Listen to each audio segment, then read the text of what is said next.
7 mois plus tôt. 2. La dame aux camélias. Lundi 18 décembre 2017. Tout se passerait bien. Une visite de routine. On va commencer, Madame Ervino.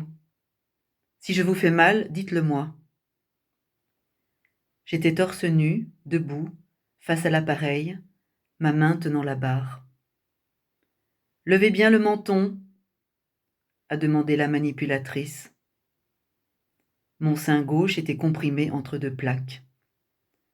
On ne bouge plus. Elle est retournée derrière sa vitre. Ne respirez pas. Pardon. Je n'ai plus respiré. Il y avait eu cette douleur au sein gauche au moment de fermer mon soutien-gorge. La preuve que tout va bien, avait plaisanté ma gynécologue. Pour elle, le mal disait souvent des choses sans importance. C'est lorsque la grosseur est indolore qu'il faut s'inquiéter. J'ai insisté. Il me fallait une mammographie, une radio, la preuve que tout allait bien. Nous nous étions vus 1 an plus tôt. Rien n'avait été décelé. Pourquoi recommencer ? Pour ne plus en parler, j'ai répondu. Elle a haussé les épaules, puis fait une ordonnance. 3 jours après, j'étais là, sein écrasé, à attendre. Lâchez la barre, respirez normalement. Je suis retournée dans mon vestiaire. On m'a demandé de ne pas remettre mon soutien-gorge, ni mes bijoux. Mon chemisier était glacé. J'ai regardé mes mains. Je tremblais. C'était un examen de contrôle, je n'avais rien à craindre, mais je tremblais. On va quand même faire une écho, m'a annoncé le médecin. Il a dit ça comme ça, d'une voix morne. Un homme jeune, affairé. Il a passé le gel sur mes seins comme on se lave soigneusement les mains avant de se mettre à table. Vous avez froid ? Je n'ai pas répondu. J'ai hoché la tête. Je tremblais toujours.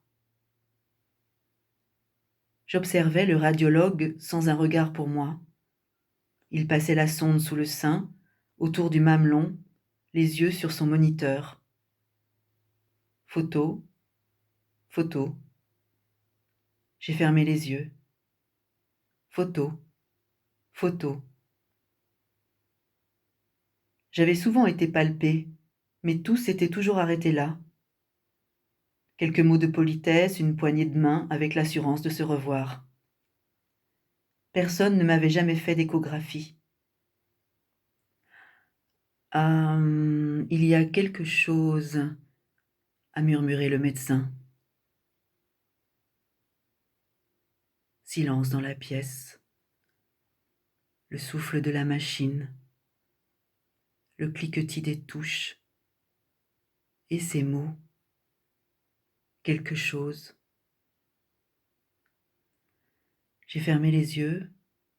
J'ai cessé de trembler. La sonde courait sur moi. Un animal qui joue avec sa proie. Oui, il y a quelque chose, a répété le radiologue. Et puis il a rangé son matériel, me tendant des mouchoirs en papier. Je suis restée couchée. J'essuyais le gel lentement autour de la douleur. Agathe, voyez s'il y a de la place pour une ponction. Son assistante a hoché la tête. Aujourd'hui ? Oui. Demandez à Duez s'il peut nous caser entre deux. Et puis il est parti. Il a quitté la pièce en jetant ses gants dans une poubelle. La jeune femme m'a fait asseoir. quelque chose. Je me suis demandé ce qu'il y avait après cette chose-là. Mon sein gauche avait quelque chose. J'ai pensé à la mort. La phrase cognait ma tête. Je ne respirais plus. Quelque chose. Une expression misérable, dérisoire, tellement anodine. Je n'avais plus de jambes, plus de ventre, plus rien. J'étais sans force et sans pensée. Autour de moi, la pièce dansait. Lorsque la jeune femme a voulu m'aider à descendre, j'ai relevé la tête. Je pleure quand? Maintenant. Je suis là pour ça. Alors j'ai pleuré. Elle a pris mes mains.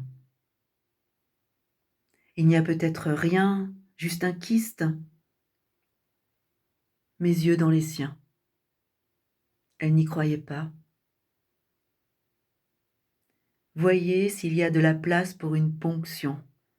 Les mots du médecin, une ponction, la crainte du pire.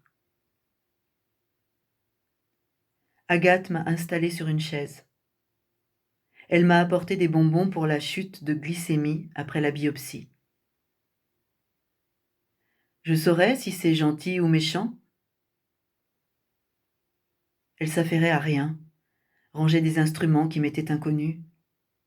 Non, il faudra attendre les résultats. Le médecin ne me dira pas? C'est l'analyse qui vous le dira. Lui, il va se faire une idée, en fonction de la consistance de ce qu'il aspire. Mais cela ne vaut pas un résultat. Mais il aura quand même une idée.